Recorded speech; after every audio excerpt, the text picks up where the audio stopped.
कम से कम 15,000 मिलना चाहिए कि नहीं मिलना चाहिए। ये लोग जो चुन के आते हैं, एमएलए हो एमपी हो, इनकी पेंशन 2 मिनट में बढ़ती है 24%।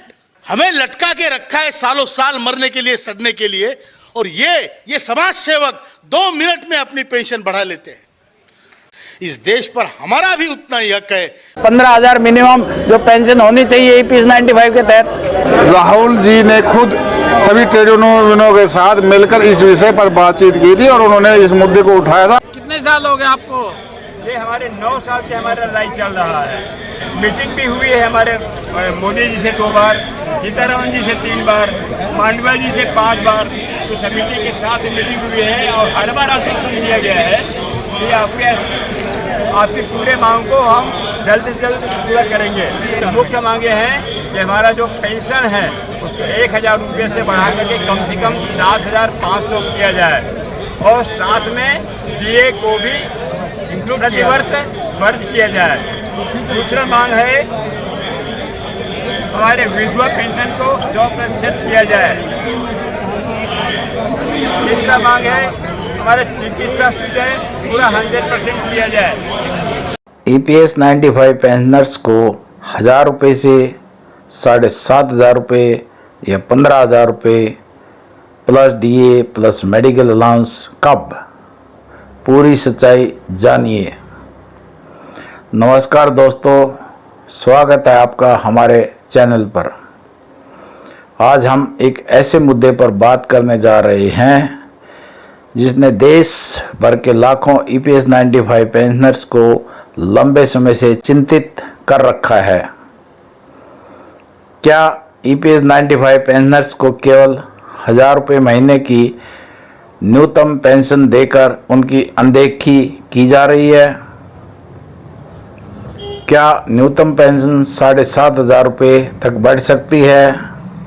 क्या 15,000 रुपये के साथ डीए यानी महंगाई भत्ता और मेडिकल अलाउंस देने की मांग पूरी होने वाली है? और आखिर इस पूरे मामले की वास्तविक स्थिति क्या है? वीडियो को अंत तक जरूर देखें, क्योंकि आज हम तथ्यों और उपलब्ध जानकारियों के आधार पर पूरी तस्वीर समझने की कोशिश करेंगे। ईपीएस 95 क्या है? सबसे पहले संक्षेप में समझ लेते हैं कि ईपीएस 95 आखिर है क्या।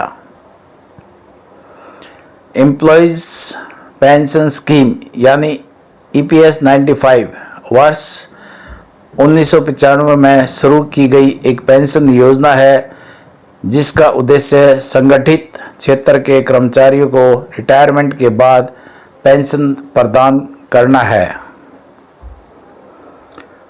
आज देश में लाखों पेंशनर्स इस योजना के तहत पेंशन प्राप्त कर रहे हैं, लेकिन सबसे बड़ी समस्या यह है कि कई लाभार्थियों को बेहद कम पेंशन मिल रही है।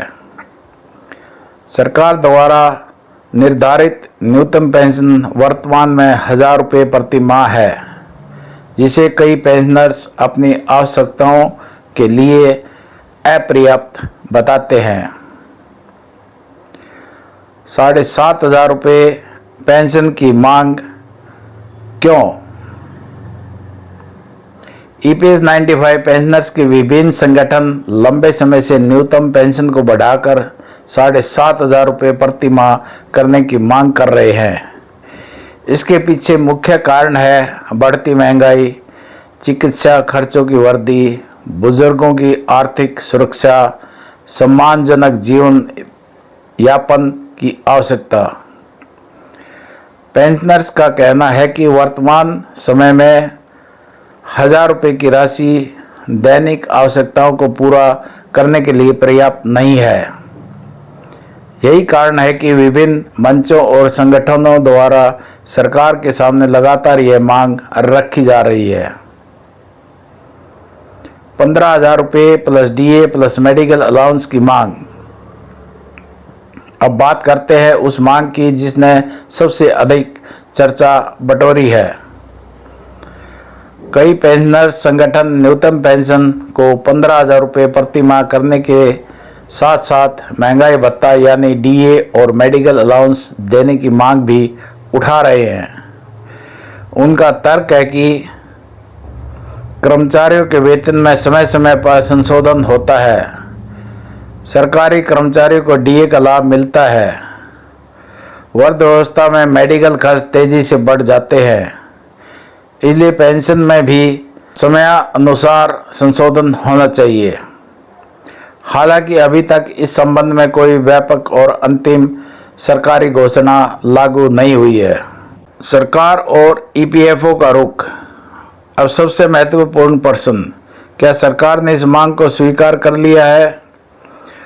उपलब्ध सार्वजनिक जानकारी के अनुसार पेंशनर्स की मांगों पर समय समय पर चर्चा और प्रतिनिधित्व किए जाते रहे हैं, लेकिन अभी तक ऐसा कोई आधिकारिक निर्णय लागू नहीं हुआ है जिसके तहत सभी EPS 95 पेंशनर्स की न्यूनतम पेंशन सीधे 7,500 रुपये या 15,000 रुपये डीए कर दी गई हो।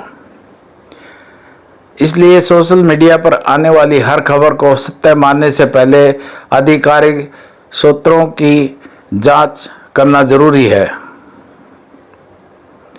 आगे क्या हो सकता है? आने वाले समय में क्या संभावनाएं हैं? यह पूरी तरह सरकार, श्रम मंत्रालय और संबंधित नीति निर्माताओं के निर्णय पर निर्भर करेगा।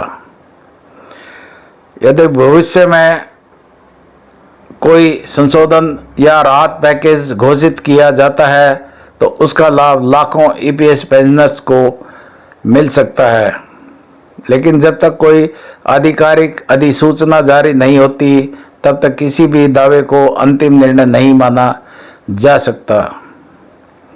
तो दोस्तों, आज की स्थिति में न्यूनतम पेंशन बढ़ाने की मांग जारी है। 7,500 रुपये तथा 15,000 रुपये plus DA plus medical allowance की मांग लगातार उठाई जा रही है। अभी तक कोई सार्वभौमिक और अंतिम सरकारी आदेश लागू नहीं हुआ है। आधिकारिक अपडेट पर नज़र रखना बेहद ज़रूरी है। आप इस मुद्दे पर क्या सोचते हैं? क्या EPS 95 पेंशनर्स की न्यूनतम पेंशन बढ़ाई जानी चाहिए? अपनी राय कमेंट बॉक्स में ज़रूर लिखें। वीडियो पसंद आया हो तो लाइक करें, शेयर करें और चैनल को सब्सक्राइब करें ताकि EPS 95 पेंशन और EPFO से जुड़ी हर बड़ी खबर सबसे पहले आप तक पहुंचे। धन्यवाद। मिलते हैं अगली वीडियो में।